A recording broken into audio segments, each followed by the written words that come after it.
Then the capsule and the ligament of the prostate. So there are two capsules are related with the prostate gland, that is the true capsule and the false capsule. So let's see first the true capsule. So to yellow color, that is you can see that is the prostate gland, and the periphery it should be shows that is this margin. So this is the true capsule. So the true capsule it is formed by the condensation of the peripheral part of the gland. The fibromuscular in structure and continuous with the stroma of this gland, and there is no venous plexus is present. After then, that is the false capsule. So here that is the green and blue color covering, that is called the false capsule. So it should be present outside to that the true capsule and derived from the pelvic fascia.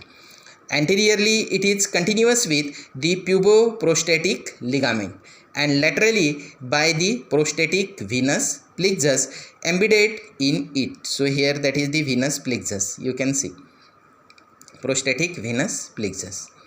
Then posteriorly it is avascular and formed by the rectovesical fascia, or called the fascia of Dano-Villiers. Then let's see that is the supports of the prostate gland. So first that is the urogenital diaphragm. So here in this diagram you can see this is the prostate gland and this is the urogenital diaphragm.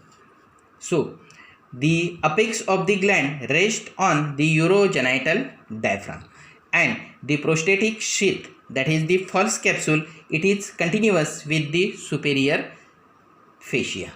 Then the pair of puboprostatic ligament. So in the another diagram you can see this is the prostate gland and this is the pubic bone. So from this, that is the ligament is attached to that the prostate, so called the puboprostatic ligament. So they extends from the prostatic sheath, that is means the false capsule, to the back of the pubic bone. The medial pair lies near to the apex of the gland, and the lateral pair it is close to that the base. So there is the two pair of the puboprostatic ligament that should be present, that is the medial pair and the lateral pair. Then the rectovesical fascia.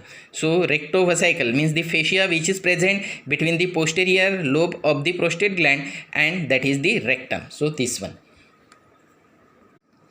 So the posterior aspect of the prostatic sheath adheres to the fascia posteriorly, that is called the rectovesical fascia of the Dano-Villiers. Then let's see the structure of the prostate.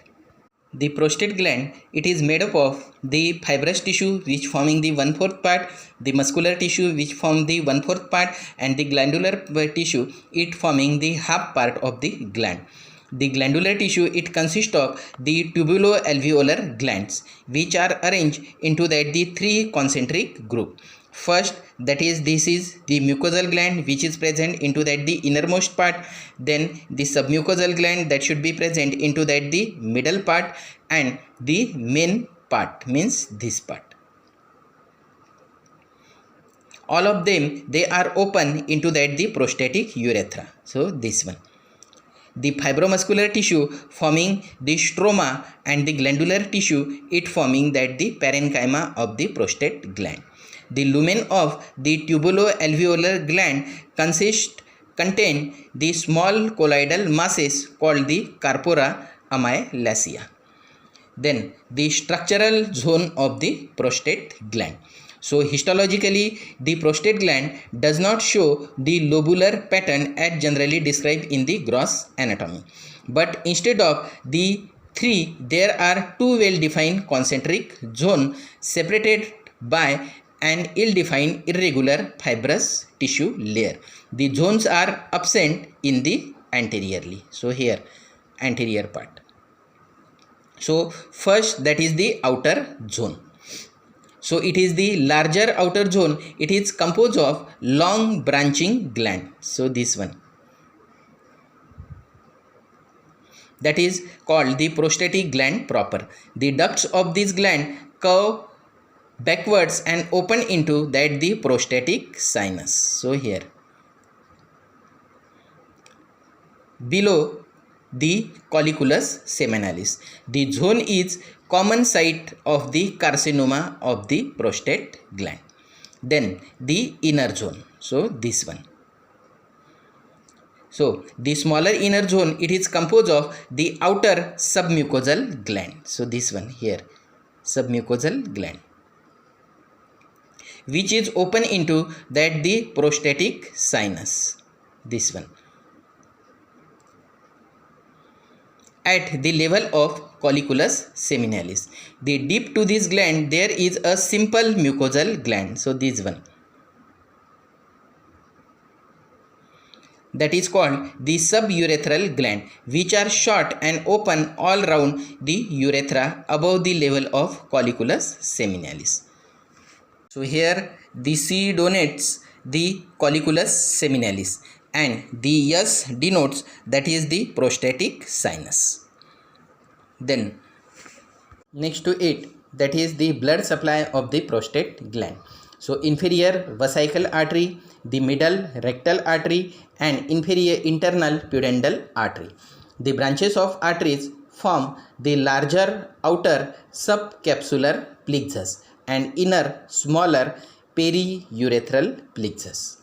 Then the venous drainage, the rich plexus around the side, this one, that is the plexus. So the rich plexus around the side and the base of the gland, it communicates with that is the vesical plexus and internal pudendal vein and drains in the vesical and internal iliac veins. Then the lymphatic drainage, that is the internal iliac lymph nodes and sacral lymph nodes, and partly it should be drained into the external iliac lymph nodes. Then the nerve supply. So the prostatic plexus, that should be derived from the inferior hypogastric plexus. The sympathetic nerves, which arises from the spinal nerves, that is the L3, L4 and the L5, and the parasympathetic, that is from the S1, S2 and S3, and the both sympathetic and the parasympathetic are secretion produce and discharge after the stimulation. So applied or clinical anatomy. First clinical point, that is after the age of 45 or the 50 years, the prostate either enlarge, called benign hypertrophy, or that is also called the adenoma, which causes the retention of urine, or reduce in the size, it is called the senile atrophy of the prostate. Then the checking of the adenoma or the hypertrophy of the prostate. So it can be done by the digital examination. So the second clinical point, that is the digital examination. So that should be done. So see in the another diagram. So here, that is the prostate gland, and if the size of the prostate gland increases, so throughout that the anal canal, that is the finger, should be inserted and it should be turned on the anterior side. So here in finger, if the size of the prostate gland increases, so you can easily feel that is the increase the size of the prostate gland. So that is called the digital examination related with the prostate. Then next clinical point, that is the removal of the prostate or the prostatectomy. Next clinical point, that is the BPH, means benign prostatic hypertrophy. So in this disease, that is the median lobe of the prostate gland, it should be increases, and clinically it shows that is the symptoms. These are the increase the frequency of urination, urgency of urination, the difficulty in starting and stopping the urination, and sense of incomplete emptying of the urinary bladder. So that is called the BPH or the benign prostatic hypertrophy. Then the prostatic carcinoma. So The prostatic carcinoma, it is usually occur after the age of the 50 years, and this carcinoma, it is commonly found in the outer or the peripheral zone, which is usually involve the posterior lobe. So these symptoms are seen, that is pain in the perineum, the urinary obstruction, and difficulty in the urination. So these are the symptoms that should be occurs into that the prostatic carcinoma. Then the prostatectomy. So if that is the benign prostatic hypertrophy is occurs, the surgical removal of the adenoma, it is called the prostatectomy. The adenoma, it is enucleated, leaving behind both the capsule and the prostatic venous plexus between them. After the prostatectomy, the patient becomes sterile because the mechanism of the internal urethral sphincter is disturbed and semen enters into that the urinary bladder during the ejaculation. So there are several surgical procedures are done for the prostatectomy, that is the suprapubic prostatectomy, the retropubic prostatectomy, the perineal prostatectomy, and the common, very common and low complicated surgery, that is called the transurethral resection of the prostate, that is called the TURP, transurethral resection of the prostate. So these are the clinical points related with the prostate gland.